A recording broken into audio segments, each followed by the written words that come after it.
Kristen.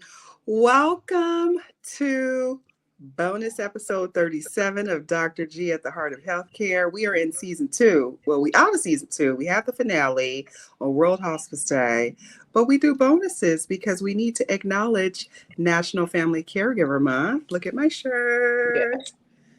The real caregivers of Caregiver. loved Yeah. ones. We have a returning guest, Carla Thornton in ATL, and she is now the off-duty caregiver. Last year she was Damn You Dementia, but let's see that shirt you're wearing. Yes.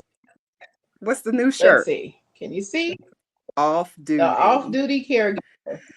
Mm-hmm. Well, let's jump in. Thank you for being here so we can just unpack the realness and the truth telling about being a family caregiver in the United States. So thank you for joining me Let's talk again. about All right. And we're on this Thanksgiving week. The holidays come in. Everyone, last year, Carla was here for the holiday episode, and she shared with us, the realness of, the exhaustion of the holiday season and all the obligations that are placed on people and the comments. So go back and revisit that episode from last year and hear that real talk. Dr. Templeton was also on there. But today we're just going to talk more about what's going on. But first, we have to acknowledge that you're off duty because mom passed away. Your little the little lady. lady passed. Yes, the little lady passed away May 20th. Very peaceful transition. I'm so grateful for that. I don't know if I would be standing if it was traumatic. So yes, we were there to the end, but it was very peaceful. Well, Hmm. I'm glad. And I'm grateful. I want you to be able to share whatever you want to share throughout this episode. But I was surprised, seeing it. I guess when she was done, she was done. But you've had to, Yeah. kind of rebuild and re-identify since then. Tell us a little bit about that. It's tough. I think that you just when you're in the caregiving situation, you're just like, I'm so restricted, everything has changed for me, everything has slowed for me, and sometimes you just feel like things have stopped for you. And so now that we don't have those restrictions, we kind of I know for the first 2 months we were just kind of like, so what do we do? We get up in the morning, have our coffee, and then what? Like my husband and I were kind of bumping into each other, like, what? So what do we do? Yeah. You build It your was. whole life around caregiving. And you had a routine. Like I remember Maximus, running in the room, those videos you showed us of him running in there. And so it's like, okay, we're kind of free. But Yes. So you're free and you like, and to do what? Because all the things that you used to do, time has moved on. People are changing. And so all the things that you thought, like, oh, I wish I could do that again, or I could go back to that, like, sometimes revisiting that has passed. So I think that right now, I think I'm going through a feeling of I'm kind of behind. Almost like, my little world consisted of me, my husband, my mom. You know what I'm saying? So everything else that was going on was secondary. And so now that I'm back in the world, I'm like, ooh, okay, I'm kind of behind a little bit, a little foggy. Like, what am I doing? What am I doing? And now, mhm, what direction do I want to go into? Because you mhm, put mhm. so much into it. That's interesting Yeah. because, audience, Carla works full time. So caregiving, we're going to get into the full-time work of being a family caregiver. And she also worked full time. We have our colleague slash friend, um, Jessica, who her page is devoted about caregiving and career collide. And I saw she talked about that. I actually came across one of her posts yesterday where she shared. She got emotional about the costs and everything, and even though she has the means, like, why is everything so expensive, and just all the burdens that are on a person. And I think, I see lots of people. I see people who don't have means, they may be on Medicaid, Medi-Cal here in California, and so they Yeah. qualify for certain things like IHSS. And I also see the other end of the spectrum where, you know, siblings are fighting over millions of dollars to take care of their parents. Yeah. And I think the folks in the middle, the regular folks like you and me, suffer because we kind of don't in there. So I don't know if you want Yeah. to touch on some of the cost. I don't have figures. Y'all can look that up on the Caregiver Action Network, Yeah. but I'm just here to talk real talk. Yeah. Yes, it is, you know, different ends of the spectrum and then that middle ground, and it is extremely expensive. A lot of us had to make the choice of leaving work or maybe trying to begin to work from home. I know that for me there were a lot of weeks and months and years where I was like, okay, I had to reduce my hours this week. We have doctor's appointments, so I can go in, but I got to leave early. And after a while, you start seeing the effects of that on that paycheck.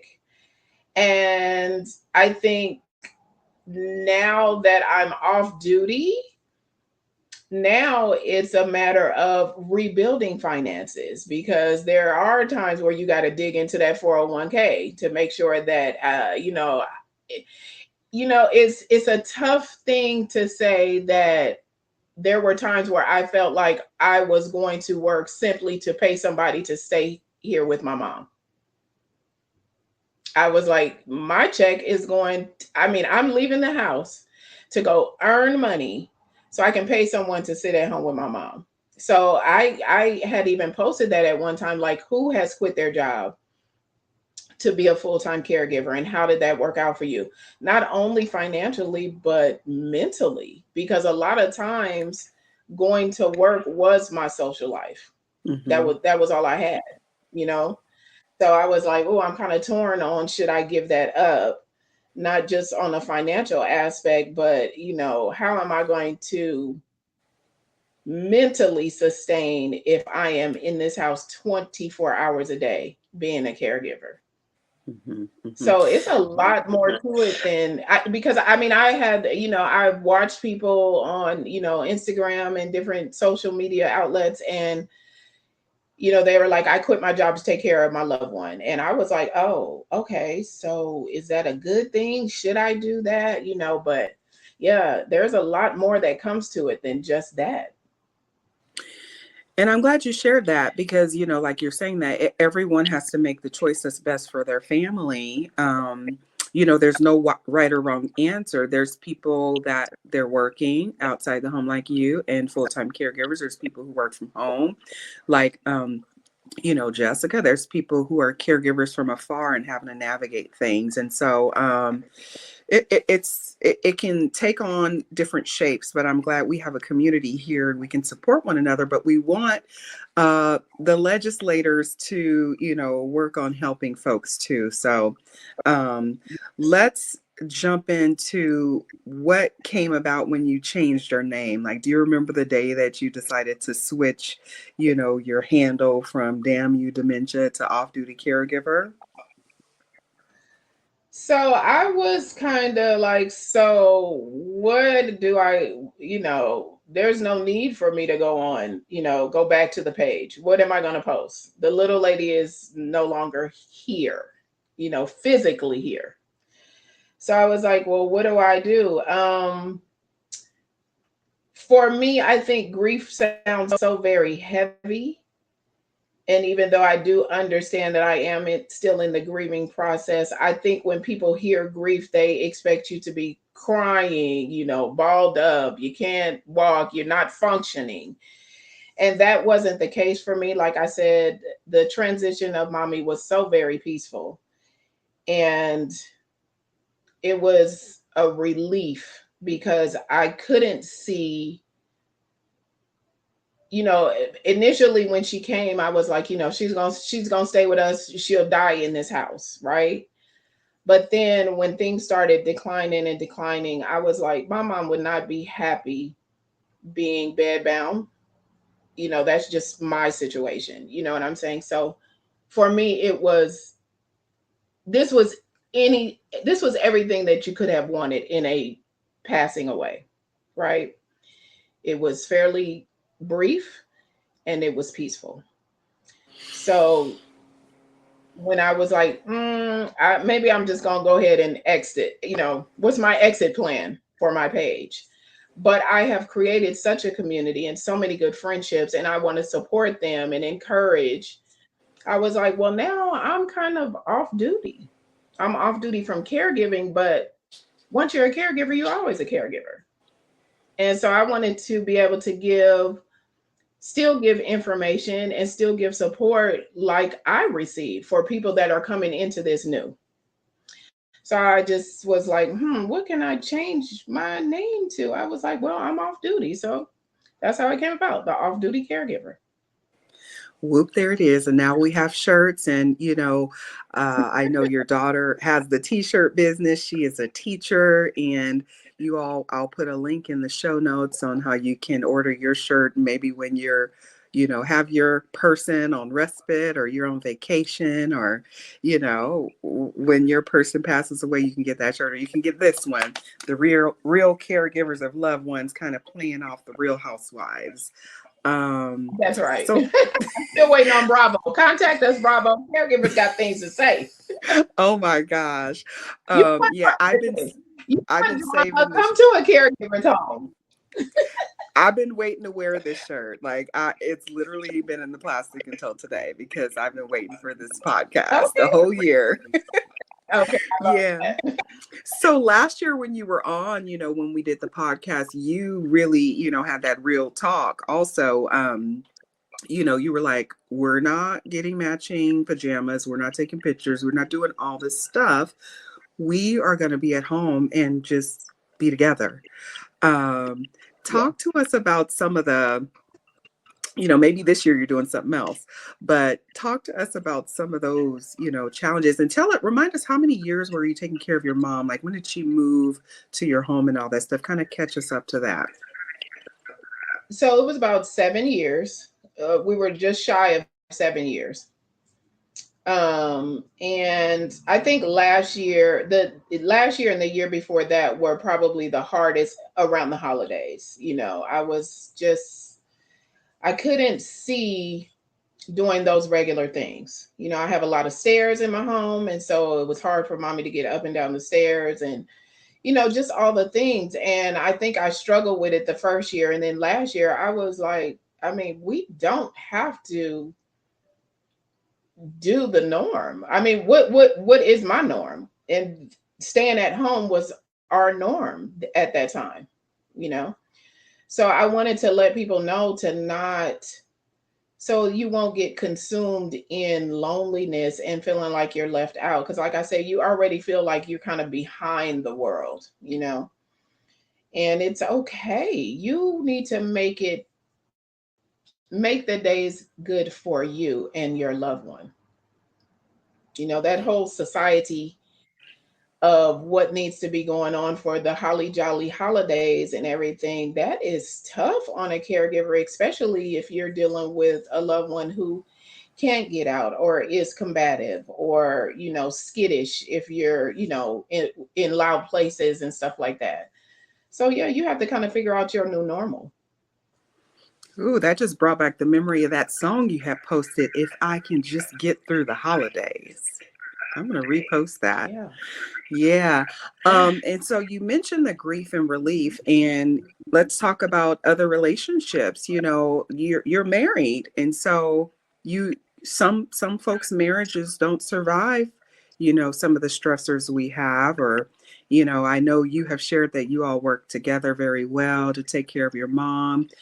But then, when she was gone, you were like bumping into each other. Tell us a little bit, whatever you want to share about, rebuilding the marriage and the relationship and time together. It's almost like we have the empty nester syndrome I know that one. because yeah, I mean, you're like, one person can go out, one person has to stay home. And so it maybe was about a month after mommy passed, and he was out of the house, and I needed a few things from the store. And I just was like, where is he? Like, he needs to come back. I need to go to the store. Where I was so used to us swapping out, swapping out, swapping out. And I literally sat here till nightfall trying to figure out, like, why hadn't he called? Why hadn't he got back home? Because I need to go to the store, and he knows that I can't leave until he comes back. And as soon as he opened the front door, I was like, I could have gone to the store. Like, I Wow. have the freedom to get up and go to the store. I was so not even conscious of, I can literally grab my keys and go to the store now, because Hmm. everything was carefully calculated. And what you got to do, I mean, calendars everywhere. You got to do this. Okay, so I'm home. I got to do that, so you're home. And so, yeah, it's almost like having the empty nester syndrome. We're trying to figure out now, we can actually go out together. And even then, when we were caregivers and we would go out, we'd be like, yeah, we're not far from home. We're going to be out all day long. And that all day long would be an hour. And then we would be back. Like, that feeling of, if we're not there, the whole place is going to go down. The ship is going to sink if we're not there. So we never really even went far. Mm. And now you go on a So now, vacation if you want to. yeah, yeah. And so now we got to figure each other out again. Yeah. Oh, that's all I could say. All I have is a sigh for that, because they may not be Yeah, ready for this on Dr. G at the Heart of Healthcare. That's an offline marriage and conversation. yeah, marriage and caregiving is tough. Like, you know what? I mean, to this day, I can't remember if I even honestly asked. I was like, my mom can't stay alone. So even with that, like, I would love to tell married couples, hey, that is part of a conversation. If you have living parents, don't wait until you get to that moment and you have to make a decision. Talk about it. Hmm. That's tough. Yeah, and you shared. Well, recently I had a situation where a caregiver had to make a tough decision to place the parent because their spouse had a catastrophic event. And I know you've shared that, your husband had illness and you were caregiver of two at some point, and you had to, make some decisions because it's like work, cost, what do you do, PT, all this stuff. And tell us a little bit about how you navigate that. Yeah, and I think that was the time where I was like, okay, so do I need to work from home? And can I work from home? Caring for two people that are sick. Um, yeah, it was a lot. And so yeah, we were paying someone to come in to maintain my mom. You know what I'm saying? My husband was a little bit more able, but he had physical therapy, all kind of therapies that he needed to get to and stuff. And so again, we were rolling into, I need to get off early, I need to come in late, I need to take off this day, I need to take off that day. And I mean, so paycheck smaller, and yet the output is greater because somebody needs to be here, because I need to take him to the doctor, and and then get him back. And when I look back on that, it's amazing the things that you can do and how far you can stretch. Because I'm telling you right now, just talking about it, I'm like, how did I do that? Get up in the morning, get him to physical therapy, to a doctor's appointment. You're on oxygen. I'm needing to carry this, get that to the car, make sure the caregiver has all their information to watch my mom, and do all that before 2 o'clock, because I got to be at work from 3 to 11. And I work in the emergency room. So even getting off at 11 o'clock was not a guarantee. That was just my shift. So, sometimes 12, sometimes 1, come back and do it again. I was like, yeah, I'm tired. Are we resting now? Cape is in the closet in plastic. We rested. We rested from this We rested. superwoman syndrome for various reasons. No, it's. Um, I feel like it's almost a slap in the face to call me a strong woman. Don't do that. Now, I'm a woman. Okay, so I can multitask for sure, but I don't want to carry it all. you over here got my hot flash coming back. Okay. All right. Well, tell us, I remember you shared about the red couch. And I mean, I'm just thinking logistically, like everyone here knows I work in hospice care. And thank you for sharing about your mother having a peaceful passing and how she wouldn't want to be bedbound and, have that prolonged um, decline. And we see that, I have patients on hospice for 2 years, 3 years, and, their children have shared, oh my gosh, when can this be over? It's just such a stretch. So anyway, thank you for sharing that. But logistically, how do you like rebuild your home? You probably had a hospital bed and this and that and all the DME in the house. And I see you're on the red couch there. That was something I think left over from her house here. Yeah, this Tell was us this about was that. uh, this was actually in her den. And so when we moved her in with us, we were trying to make, simulate her space to the way her house was. So the red couch, a lot of good conversations on this little red couch. And so it doesn't match anything in my house. But I still got my mama's little red couch. And I just, I mean, we all kind of come back here and just sit, and it's just peaceful back here. It really is peaceful back here.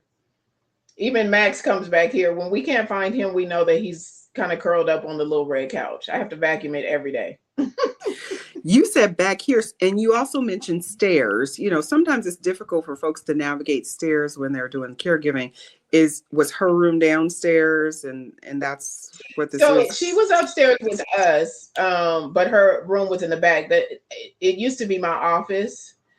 Um, the guest room is a little bit smaller than this back room, so that's why we chose this room for her. And I've kind of cleaned out. She actually did not have a hospital bed, but all the other durable equipment for sure.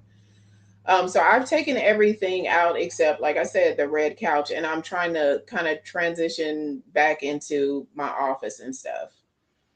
It's exhausting. And I think Mhm. initially when my mom first passed, I was like pressuring myself to clean up, get rid of, clean out, the garage. I need to do this, I need to do that, I need to shred papers and I this. And I had to slow down. Like I was the exhaustion is enormous. I can't even explain it. Like there are times where I'm like, I literally just woke up and I've been up for an hour and I'm exhausted. So I just feel like that my body is just still coming down off of all of the being on high alert for 7 years. Yes. Yeah, and in between there was that pandemic that none of us have, well, most of us have not metabolized. So Right. we're being kind to And then like ourselves. in the middle of that caregiving, husband goes in the hospital 4 months. Right. So I mean, I'm like just looking back over the past 4 years, whew, Hmm, hmm. a lot. So that high alert, let's talk about that. There's some bleak statistics. Again, I don't have those handy. I want to have real talk here, and they mention it a lot, where some caregivers, they die before the person they're taking care of. Their health declines, Yes. something happens, stress, and all that stuff. Um, how did you manage that? Was it just maybe work was like a relief, or how? And I know some people say don't mention self-care to me because I'm going to scream.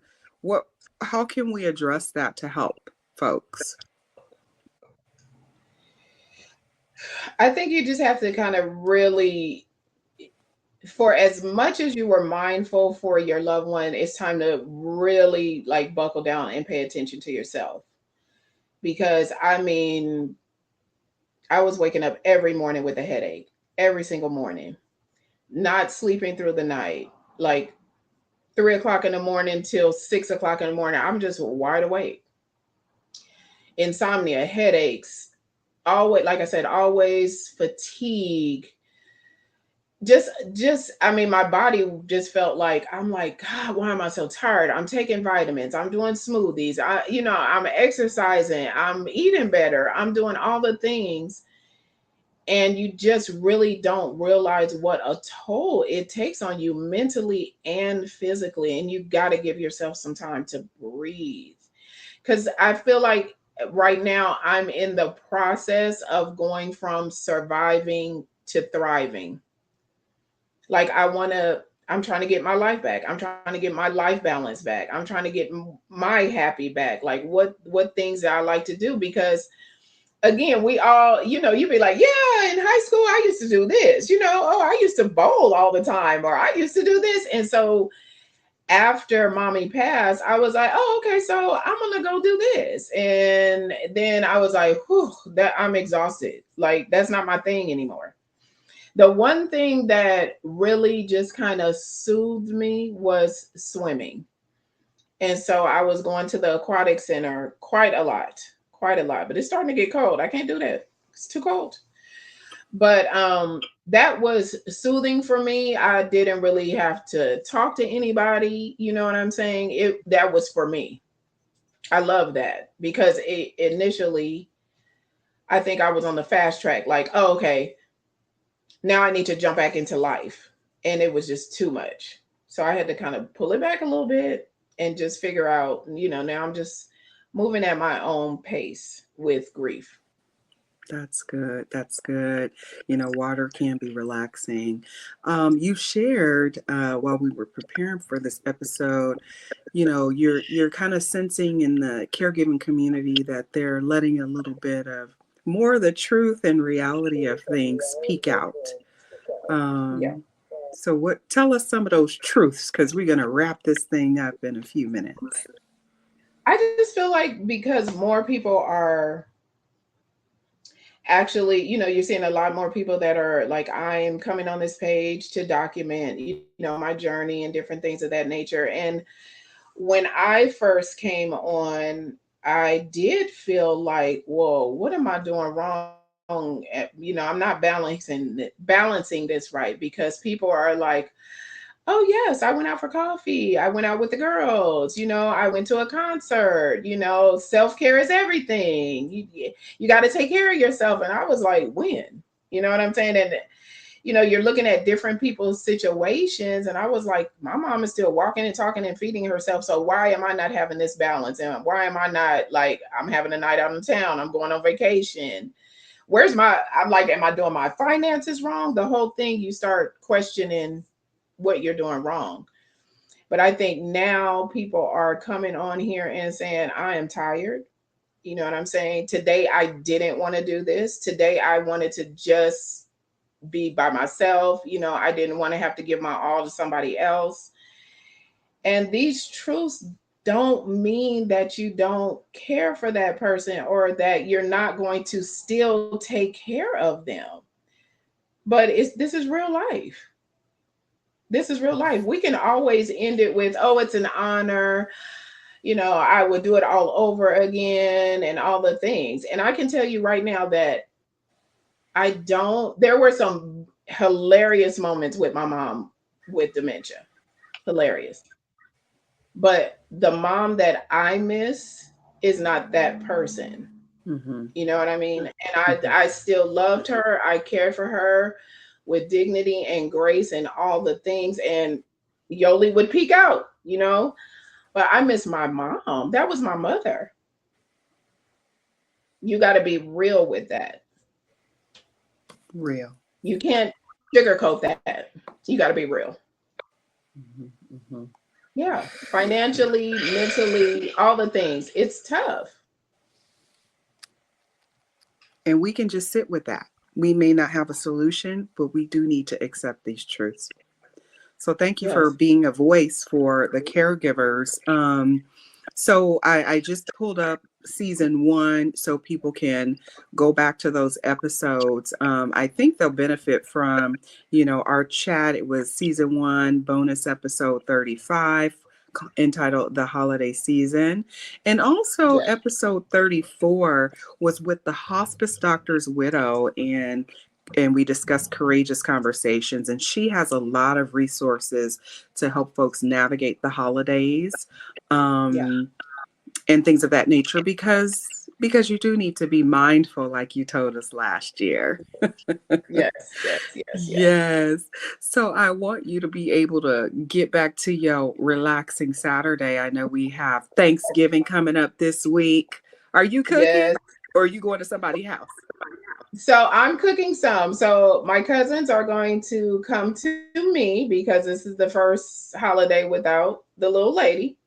So we're all kind of cooking some things, and they have tasked me with attempting to make her legendary potato salad. Okay. We'll see how that Hold goes. on.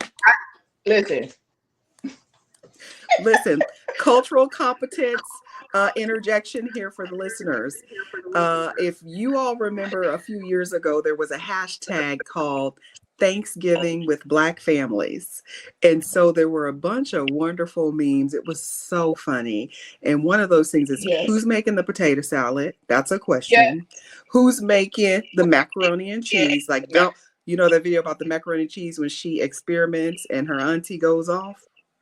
Y'all find yes. that and just tag me on mine. But we don't play with Thanksgiving food, okay? All We my, don't I'm a, play. So yeah, this potato salad is it's got me a little nervous. I'm telling you, it's well, got you me can call nervous. me. I Call me. Call me and we can talk through it because I don't want you to get in trouble with your family on Thanksgiving. I mean, like we're literally like she has to have it written down somewhere. Never. Like my mom would everybody would go to sleep and she'd be peeling potatoes and you would see everything cut up and all that stuff. But I'm telling you, when you wake up, it was done. So you weren't there to witness. So yeah, this is gonna be tough. I'm gonna talk you through it a little bit and kind of help you bounce some ideas off before you try. Well, Okay. I'm excited. Yeah. Yes, if I can't make hers, I at least have to make it good. Good. Yeah, mine is good. Mine is good. I've been working. So all my young adults are coming for Thanksgiving. I'm so excited, having a sleepover Okay. and of course, Okay. cooking everything. So I'm excited about that.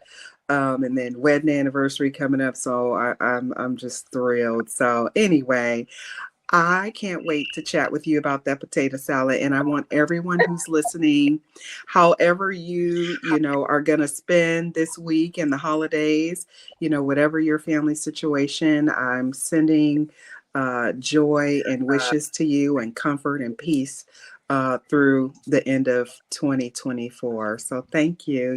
I'll leave you with the final words for the audience. Just make sure the holidays are good for you as well. You can't give it all to everybody. Take a little piece for yourself. Amen. All right, well, we're signing out in this bonus episode 37 from season 2 of Dr. G at the Heart of Healthcare, the real caregivers of loved ones, and this off duty caregiver, Okay. Miss Off duty Carla. here.